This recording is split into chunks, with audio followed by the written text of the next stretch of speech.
Puntahan naman natin si RH15 Giselle Ricafort.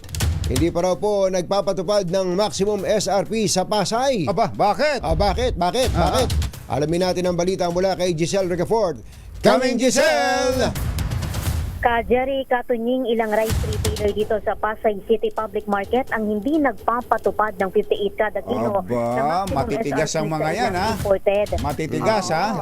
Lumalaban na sila. Jerry, katunying ng mga nagbabantay na ayaw magpakuha sa kamera. Alam naman daw nila na ngayon na epektibo yung kautusan ng Agriculture Department. Pero kailangan pa daw nilang hintayin yung mismong may-ari ng bigasan. Tinanong natin sila kung meron naman daw silang nakahanda na bagong price tag. Ang sagot ng mga vendor, hindi pa sila nakapag-iimprenta ngayong unang araw ng implementasyon.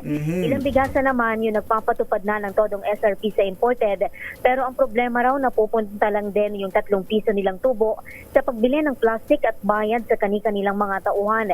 Mabibili naman sa 53 yung pinakamurang imported sa isang stall dito sa pamilihan. Yung mga ayaw sumunod, Giselle, magkano pa benta nila sa imported na bigas? Meron pa tayong nakikita na nasa 60 pesos mahigit ka, Jerry. Oo, kaiba doon sa ilang palengke na napuntahan natin noong isang linggo, particular doon sa New Las Piñas. Ayun, no? Ano yun? Lahat ng imported, 58. May 65, may 70. Ano ba yun? Ano ba yung mga imported yan. Imported? Ay, ang sabi nila, inaantay pa nila yung mismong abiso sa kanila nung may-ari ng bigasan at hindi pa rin nga daw sila nakakapag-imprenta ng mga bagong price tag para diyan sa bagong SRP sa imported.